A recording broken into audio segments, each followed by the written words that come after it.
Hi friends, welcome back to our YouTube channel. ഇന്ന് ഞാൻ വന്നിരിക്കുന്നത് കൂർക്ക വച്ചിട്ടുള്ളൊരു കിഡിലൻ റെസിപ്പി ആയിട്ടാണ്. അതായത് നമ്മൾ ഇറച്ചിക്കറിയൊക്കെ വയ്ക്കുന്ന പോലെ നമുക്ക് കൂർക്ക ഒന്ന് കറി വെച്ച് നോക്കാം. ഇറച്ചിക്കറി മാറി നിൽക്കുന്ന രുചിയാണ് കൂർക്ക വറുത്തരച്ച് കറി വയ്ക്കുമ്പോൾ. അപ്പോൾ നമുക്കതെങ്ങനെയാണെന്ന് നോക്കാം. അതിനായിട്ട് നമ്മൾ ഈ കൂർക്ക ഫുള്ളായിട്ട് കഴുകി എടുക്കുന്നുണ്ട്. കഴുകി വൃത്തിയായി കട്ട് ചെയ്തെടുത്തിരിക്കുന്നതാണിത്. ഇത് ഫുള്ളായിട്ട് ഞാൻ വയ്ക്കുന്നില്ല കേട്ടോ. ഇതിൽ നിന്നും അല്പം എടുത്ത് ഒരു കുക്കറിലേക്ക് ഇട്ട് കൊടുക്കുന്നുണ്ട്. കുക്കറിലാണ് ഇട്ട് ഞാൻ വേവിക്കുന്നത്. ഇനി ഇതിലേക്ക് ഒരു ടേബിൾ സ്പൂൺ മല്ലിപ്പൊടിയും മുളക് പൊടിയും കൂടി നല്ലപോലെ വറുത്തതിനെ ഇട്ട് കൊടുക്കാം.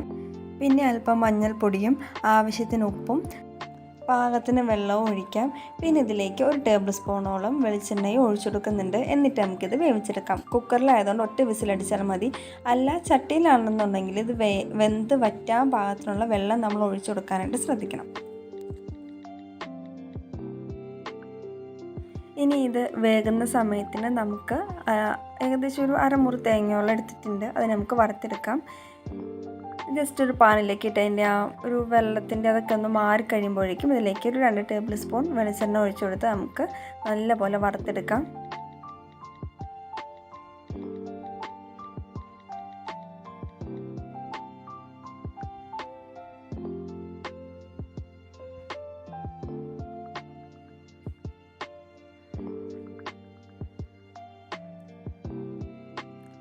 ഇനി ഇതിലേക്ക് ഒരു 5-6 ഉള്ളി ജസ്റ്റ് ഒന്ന് നടുകീറിയത്, പിന്നെ അല്പം കറിവേപ്പില, ഒരു 2 പച്ചമുളക്, ഒരു ചെറിയ കഷ്ണം ഇഞ്ചി നീളത്തിൽ കീറിയത് എല്ലാം ഇട്ട് നല്ലപോലെ ഒന്ന് വറുത്തെടുക്കാം.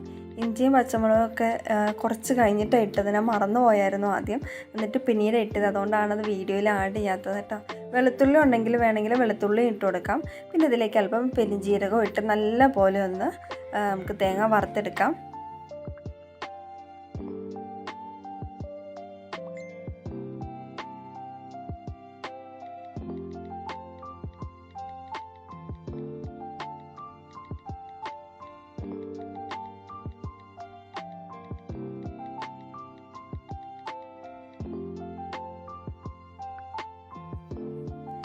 അത്യാവശ്യം വറുത്തിട്ടുണ്ട്. ഇനി നമുക്കതിന് ഫ്ലെയിം ഓഫ് ചെയ്തെങ്കിലും ഒരു 2 മിനിറ്റ് നേരം ജസ്റ്റ് ഒന്ന് ഇളക്കി കൊടുക്കാം. അല്ലെങ്കിൽ പാനിൻ്റെ ചൂടിൽ തേങ്ങ കരിഞ്ഞു പോകാനുള്ള ചാൻസ് ഉണ്ട്.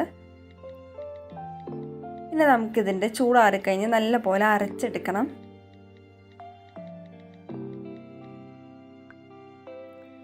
നമ്മുടെ കൂർക്ക നല്ലപോലെ വെന്തിട്ടുണ്ട് കേട്ടോ. ഇനി നമുക്കിതിനെ മറ്റൊരു പാത്രത്തിലേക്ക് മാറ്റാം. വേണ്ടാന്നുണ്ടെങ്കിൽ കുക്കറിൽ തന്നെ വെച്ചാലും മതി കേട്ടോ. ഞാനിവിടെ എളുപ്പത്തിന് മറ്റൊരു ചെറിയൊരു ഉരുളിയിലേക്ക് മാറ്റി കൊടുത്തിട്ടുണ്ട്. ഇനി ഇതിലേക്ക് നമ്മൾ ആ തേങ്ങ അരപ്പും കൂടി ഒഴിച്ചു കൊടുക്കാം. എന്നിട്ട് നല്ലപോലെ ഇളക്കി യോജിപ്പിക്കാം. പിന്നെ മിക്സിയുടെ ജാറ് കഴുകി അല്പം വെള്ളം കൂടെ ഒഴിച്ചു കൊടുത്തിട്ടുണ്ട്. ഒരുപാട് വെള്ളമൊന്നും ഒഴിച്ചിട്ടില്ല, എല്ലാം കുറുകി ആയിട്ടേ ഇരിക്കുന്നത്. അതുകൊണ്ട് ഒത്തിരി വെള്ളമൊന്നും ഒഴിച്ചു കൊടുത്തിട്ടില്ല. ഇനി ഉപ്പും ഒക്കെ പാകത്തിനാണോ എന്ന് നമ്മൾ നോക്കി അതൊന്ന് കറക്റ്റ് ആക്കണം കേട്ടോ ഈ സമയത്തിന്. ഇത് നല്ലപോലെ തിളച്ച് വരുമ്പോഴേക്കും നമ്മുടെ കറി റെഡി ആയിട്ടുണ്ട്. ഇനി നമുക്കിതിലേക്ക് അല്പം ഉള്ളിയും കടുകും കറിവേപ്പിലയും കൂടി താളിച്ചിടാം. അത്രേ ഉള്ളൂ. ഈ ഉള്ളി താളിക്കുന്ന ഒപ്പം നമുക്ക് വേണമെങ്കിൽ അല്പം ഗരം മസാലപ്പൊടി കൂടി ഇട്ട് കൊടുക്കാം കേട്ടോ. അപ്പോൾ നല്ലൊരു ഫ്ലേവറോട് കിട്ടും.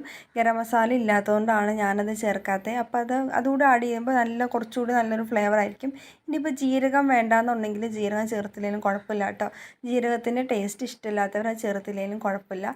അത്രേ ഉള്ളൂ. നമ്മുടെ വറുത്തരച്ച കൂർക്കക്കറി ഇവിടെ റെഡി ആയിട്ടുണ്ട്. നല്ല ഇറച്ചിക്കറിയുടെ രുചിയാണ്. നമ്മൾ ഇറച്ചിയൊക്കെ വറുത്തരച്ച് വയ്ക്കും, പ്രത്യേകിച്ച് ഈ ചിക്കനൊക്കെ വറുത്തരച്ച് വയ്ക്കുന്ന ഒരു രുചിയാണ്. നല്ല രുചി ഉണ്ടായിരുന്നു. അതുപോലെ നല്ലൊരു വാസനയും വരുന്നുണ്ട്.